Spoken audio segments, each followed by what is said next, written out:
Everybody. Yeah. Ya no sé qué más sigue. ¿Qué tal, amigos? ¿Cómo están? Bienvenidos a un episodio más de Dyslexia, el podcast sin rumbo, sin motivo, pero aquí andamos existiendo. Bienvenidos sean ustedes a este podcast. Y la verdad, hace rato, como que ya traía una idea, dije, hoy voy a grabar acerca de... ¿De qué era? Ya traía la idea hace rato, pero me pasó algo. Hoy presencié 2 accidentes. Espérenme, déjenme los ahí estamos. Ya, hoy presencié 2 accidentes. 2 accidentes que, que curiosamente pasaron en una esquina. Curiosamente pasaron cuando yo estaba ahí, y curiosamente eran motos y eran carros. Y curiosamente los 2 accidentes fueron corte de circulación por parte del carro hacia las motos. Y yo me puse a pensar, me puse así a debrayarme yo solito. Ay, también un conocido, un conocido del gimnasio se iba a inyectar justamente hoy en día, se iba a seguir ciclando con una madre que era para vacas. ¿Qué sentido tiene meterse esas? No sé, es más, vamos a ver. Ciclo, creo que era como testosterona para vaca. Testosterona para vaca. En efecto, se estaba metiendo testosterona de vaca. Eh, Yo, yo, yo, yo a veces me pregunto, a ver, ahí va. La testosterona en bovinos es efecto anabólico en animales diabéticos, no, debilitados. Mejora el apetito, aumenta el vigor, aunado a una dieta balanceada. Efecto androgénico, induce y estimula los caracteres sexuales masculinos. Útil en el ganado para crecer machos, creadores, detectores de estros silencios. Bueno, X. Pues justamente vi a este güey que me dijo, nene, no es tan difícil ponerse grande, no es tan caro como la gente lo pinta. Y yo digo, ok, puede que no sea caro como la gente lo pinta si lo estás haciendo de una manera un poco, no tan supervisada por una persona que realmente sepa, porque me enseñó el frasquito de cuánto le costó y le costó 42 pesos lo que se iba a inyectar en el cuerpo. Que bueno, hay mucha gente que se inyecta otras cosas con un menor o bueno, con más precio, pero se lo inyectan y esas cosas les provocan efectos súper secundarios que hay gente. En una ocasión escuché a una persona que dijo que se metía heroína, un pedo así. Dijo, se siente como un beso de un ángel, se siente hermoso, pero el bajón, la cruda, es lo feo. Ahí ya no recomiendo y como que decían, es que se vuelve adictivo el hecho de estarlo ocupando esto todos los días o bueno, ocuparlo seguido. ¿Por qué? Porque te vuelves adicto a la sensación más la cruda es la que te hace dudar, pero es tanta la reacción química que eso tiene en tu cuerpo que te produce que lo quieras seguir haciendo. Y dije, ok. Una vez que tuve eso claro, dije, bueno, pues entonces se logra entender por qué la gente se mete tanta cochinada en su cuerpecito, vaya. Pero bueno, regresando al tema de los accidentes, yo me puse a pensar, dije, ok, puede ser que la vida sea un abrir y cerrar de ojos, pero también me gustaría saber qué opina ChatGPT de...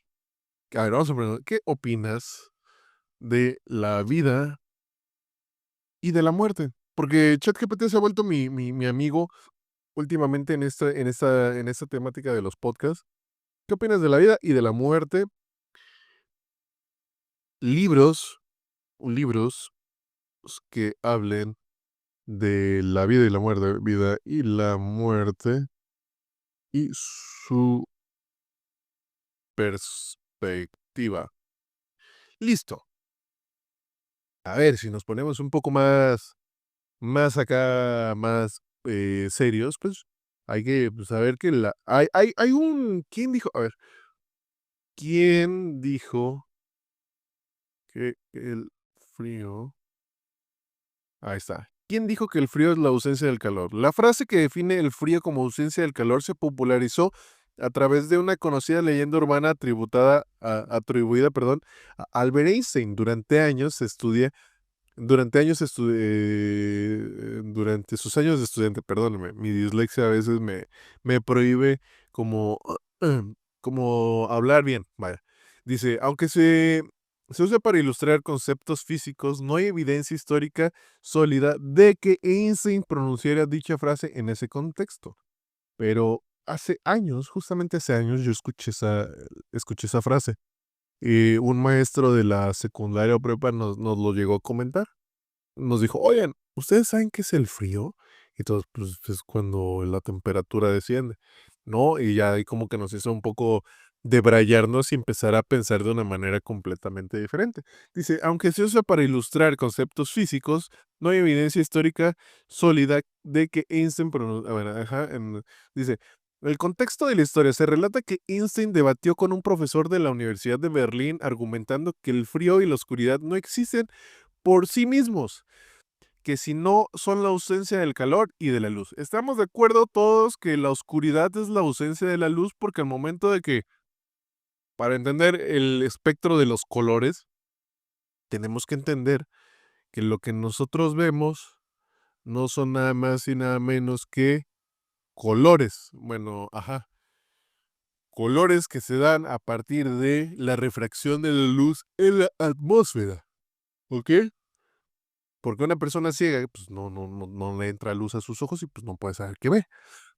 Pero bueno, dice, la oscuridad no existen por sí mismos, sino que son la ausencia del calor y de la luz, respectivamente. La explicación científica físicamente es correcta, que el frío es la falta de energía térmica, calor. Todo cuerpo es susceptible de estudio cuando tiene o transmite energía. El calor es la presencia de energía, el frío es su ausencia.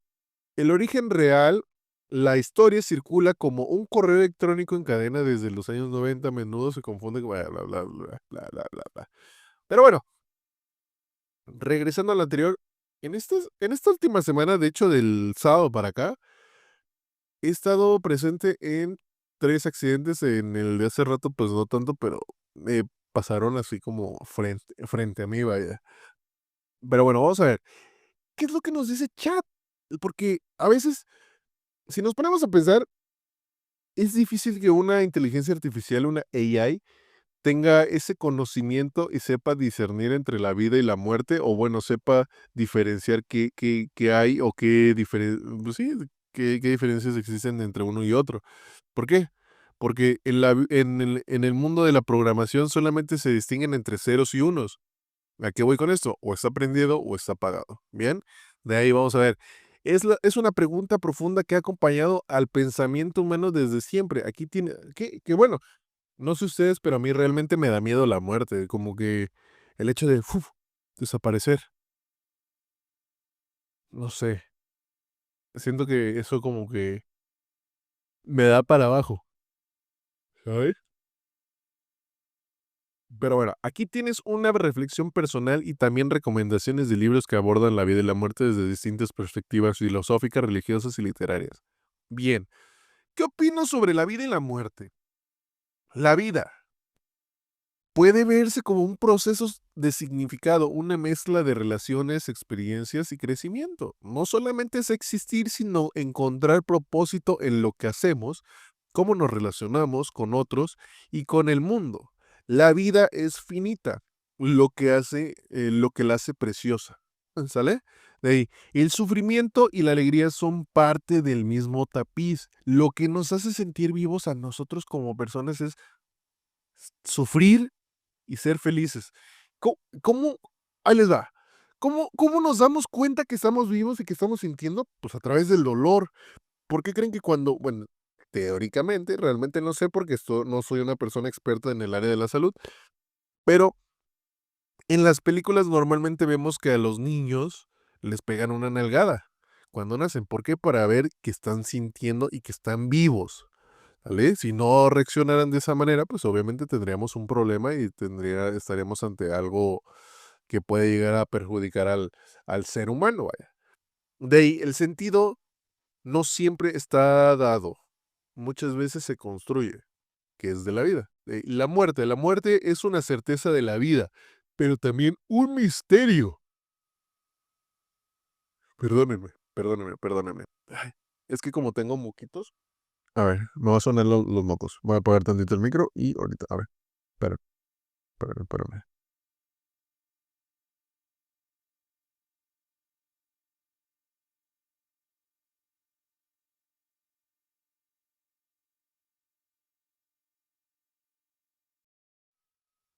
Listo. Ya, perdón. Oh, es que tengo alergia, pero bueno, ya. De ahí la muerte es una certeza de la vida, pero también es un misterio. No solamente es un fin biológico, sino un evento que da forma de cómo vivimos. De ahí las culturas interpretan a la muerte de maneras diferentes. Algunos ven un tránsito, otros ven un final absoluto. La muerte nos impulsa a valorar el presente y a buscar coherencia entre lo que somos y lo que dejamos. ¿Sale?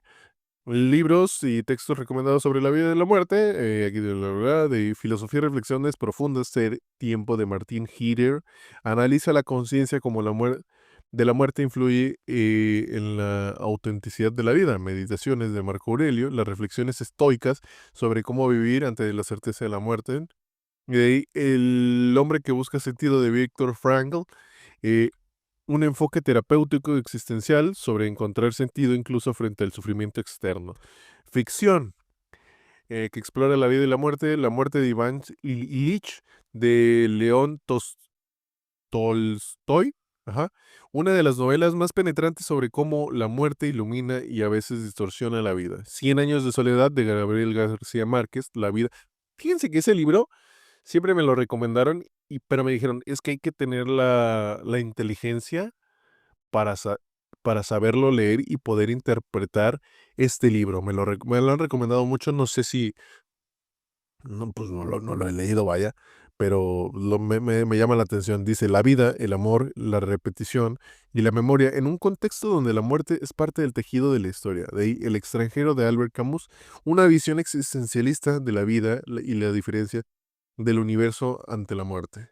De ahí, bla, bla, bla, ensayos, perspectivas religiosas o espirituales, el libro tibetano de los muertos de Bardo Tudol, de guía tradicional sobre los procesos de la muerte, tradición budista, tibetana, textos de mitología griega, el Pol Vuh, maya, el Bhagavad Gita, hinduismo o la Biblia, que exploran ideas de la vida, el alma y el destino. También dicen que la Biblia es un libro difícil de comprender y difícil de entender si no tienes la noción de enfoque, bla, bla. En resumen, la vida es finita y valiosa. La muerte le da forma y urgencia. Pensadores y escritores han explorado estos temas desde miles de ángulos. Bueno,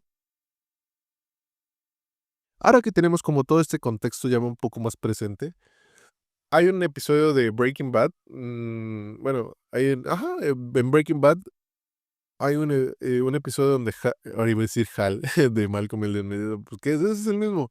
Walter White, Bryan Cranston, ajá, o Hal, como lo quieran ver, o este güey, ¿cómo se llama? Cuando Hal tiene su programa de radio de Hal. Quizás se llama Kit Carlomagno. De, aquí estamos con Kit Carlomagno. Es un buen programa, la verdad. Pero bueno, regresando a lo que estábamos hablando, pues, si se acuerdan de este episodio, si ya han visto Breaking Bad, hay una parte en la que eh, a Hal o Heisenberg o este güey, pues está haciendo un estudio con su amiga, que es la que se casó con su compañero, acerca de la vida, del humano, que qué es lo que sucede de cómo está compuesto el cuerpo humano y empieza como a desglosar de qué tanto porcentaje es de huesos, tanto porcentaje es de carne, tanto porcentaje es de músculo, de grasa, tanto porcentaje es de órganos y vísceras, tanto porcentaje es de sangre, y queda un porcentaje mínimo que él menciona, que es el alma. Entonces, ¿a dónde va el alma? Normalmente, y en una ocasión también llegué a ver que el alma, bueno, cuando uno fallece, hay cierto gramaje justamente hay cierto gramaje es mínimo, pero de cierto gramaje que desaparece del cuerpo. Y que al momento de morir, el cerebro, el cerebro experimenta electrochoques o algo en la cabeza. De las ondas esas eléctricas que genera el cerebro. Y llegaron a descubrir de que eso es lo que genera la muerte, que hay algo un poco más allá o que la subconsciencia viaja como a un mundo de ceros y unos, si así lo quieren ver. Vaya. Y también me puse a reflexionar y dije, bueno, okey, entiendo. Hay muchísima gente que dicen que la vida que cuando estás al borde de la muerte, llegas a ver cosas que normalmente uno como persona no podría llegar a ver. Ahí hay una sustancia, ¿qué sustancia libera? No me acuerdo qué sustancia libera el cuerpo cuando se está muriendo. ¿Qué sustancia libera? Es el cerebro, libera el cuerpo cuando estás fa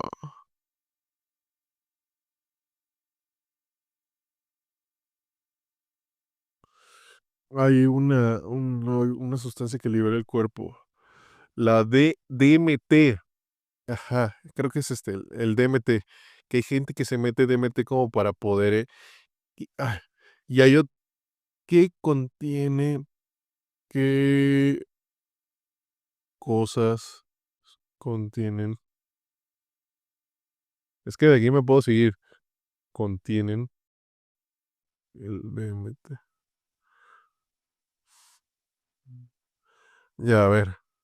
El DMT, ¿qué sustancias tienen DMT? La raíz de las plantas mimosa hostil de las hojas de las plantas de Saigo, sin embargo, se encuentra en diversas plantas de animales, entre las especies vegetales que contienen DMT, sus hojas, semillas, cortezas incluyen acá, bla, bla. Bueno, parece que hay gente que ocupa el DMT como para ese tipo de cosillas. Y dice, estudios científicos en ratas y teorizando en humanos sugieren que el aumento masivo de DMT en el cerebro durante la muerte, el DMT es un potente psicodélico natural. ¿Qué es psicodélico? A ver, ¿qué es psicodélico? Aquí nosotros aprendemos. Es psicodélico. ¿Qué es psicodélico? Psicodélico a ver, ¿qué es psicodélico? Persona raro, extravagante, fuera de lo normal. ¿Qué es el efecto psicodélico? Alterado y de extrema sensibilidad sensorial, por efecto de una droga. Bien. Bueno, pues bueno, dice, cuando el cuerpo humano se encuentra en proceso de fallecer, especialmente en los últimos momentos, el cerebro experimenta una tormenta neuroquímica intensa debido a la falta de oxígeno y el estrés extremo. Las sustancias principales que han teorizado y demostrado que se libera incluyen el DMT, la serotonina, endorfinas, dopamina y noradrenalina. El DMT es un potente psicodélico natural que podría ser responsable de las experiencias vívidas, alucinaciones, visiones de luces o recuerdos intensos reportados en experiencias cercanas a la muerte. La serotonina se ha observado una liberación intensa de serotonina, la cual puede estar ligada a estados alterados de conciencia, alucinaciones visuales y auditivas y experiencias místicas o de profunda paz. ¿Sale? De ahí las endorfinas. El cuerpo libera endorfinas como mecanismos de respuesta al dolor y estrés severo, lo que ayuda a mitigar el sufrimiento físico y contribuir a la sensación de calma o desapego que describen algunas personas.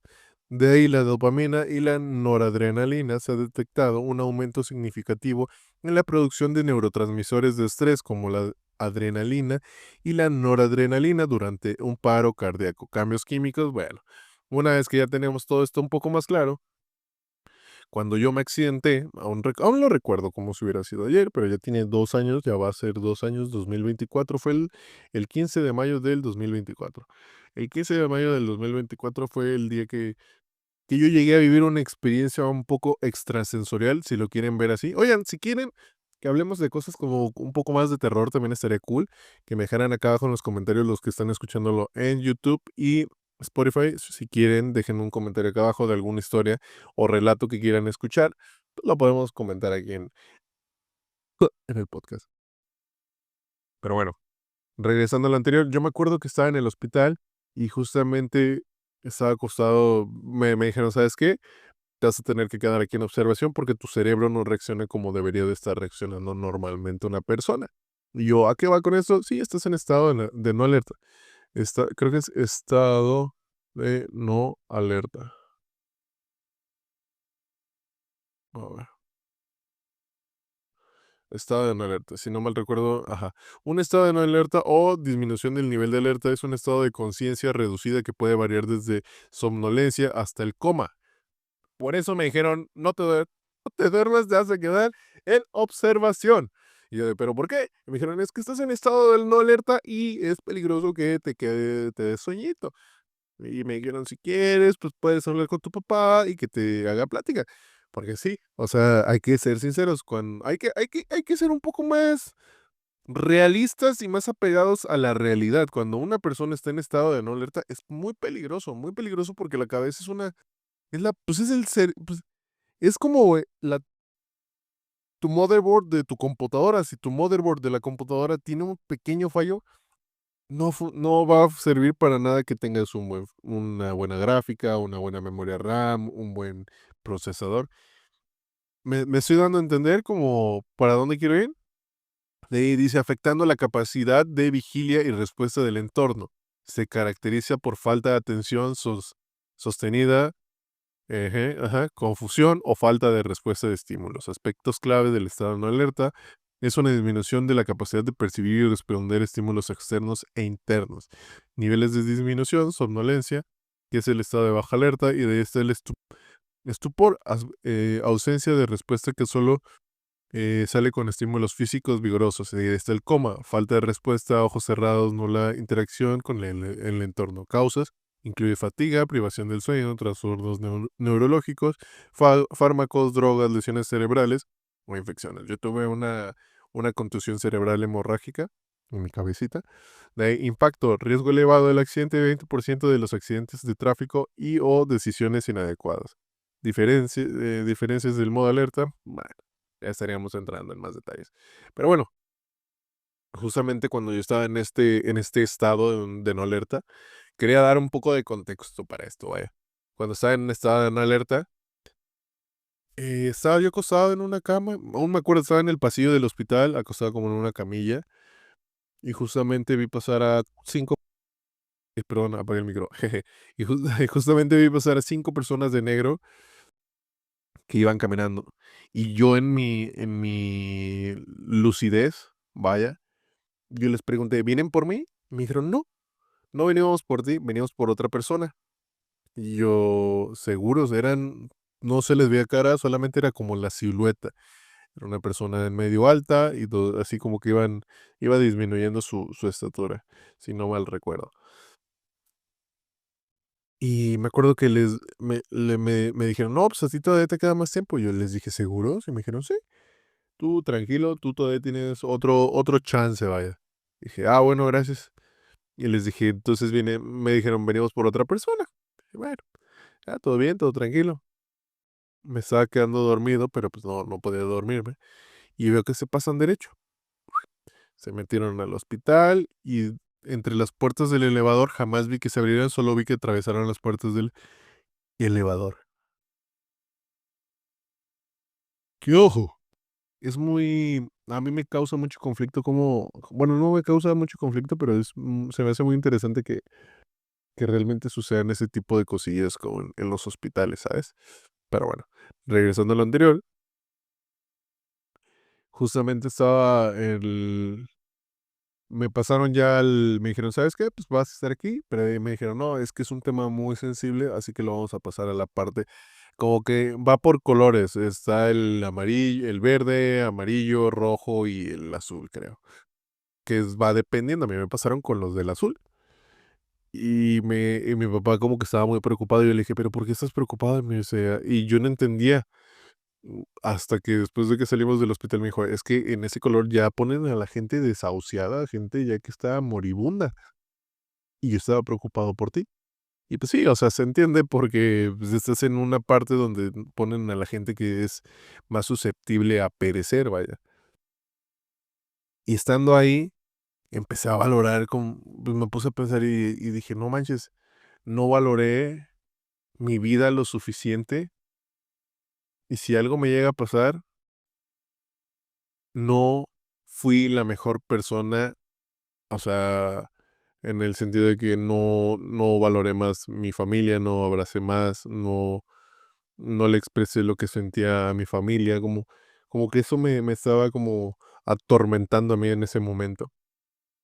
Y justamente yo llego y me dice una señora que estaba junto a mí que tenía hipoxia, que la hipoxia es la falta de oxígeno, creo que sí, no estoy tan seguro. Según yo, la hipoxia es la falta de oxígeno dentro de la sangre, o en la sangre, vaya.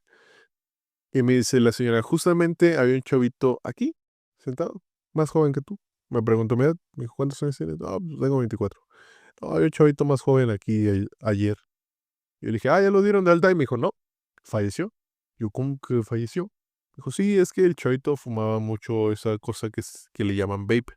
Y dije, ok, o sea, ya pa pelar gallo, pues, o sea, sí. Me dijeron, es que los doctores no supieron cómo, porque según el vape, o sea, no sé, no estoy seguro porque no. Me dijo, es que no, los doctores no pudieron limpiar sus pulmones porque tenía bastante moho, vaya. Si así lo queremos ver. O sea, diciéndolo un poco más coloquialmente, pues así. Y dije, ok, ok, ok. Me dijo, ¿y tú por qué vienes? Y le dije, tengo una contusión cerebral hemorrágica. Creo que tengo un poco de sangre como en la cabeza, vaya. Me dijo, ok, me dice, ¿no traes nada de todo eso interno? Y le dije, sí. En la madrugada, como por ahí de las 3 4 de la mañana, el señor que está, un señor enfrente de mí, comienza a tener un infarto. Que, que para mí fue una de las cosas un poco que me impactaron y que me dejaron a día de hoy. Sí, pues, güey, yo no estoy acostumbrado a estar conviviendo con ese tipo de cosas día con día. Vaya. Y bueno, si no, esta historia la vamos a dejar para después. Yo solamente quería hablar con ustedes de ciertas cosillas. Si quieren que siga con esta historia, pues lo podemos seguir en el siguiente episodio. Yo fui Jacob. Gracias por haber escuchado toda esta parte, todas estas historias. La verdad, a mí me llama demasiado la atención. Pero se me está acabando el tiempo. Muchas gracias por haberlo escuchado. Nos vemos mañana con la continuación. Vamos a retomar desde que entré al hospital y todo lo que vi.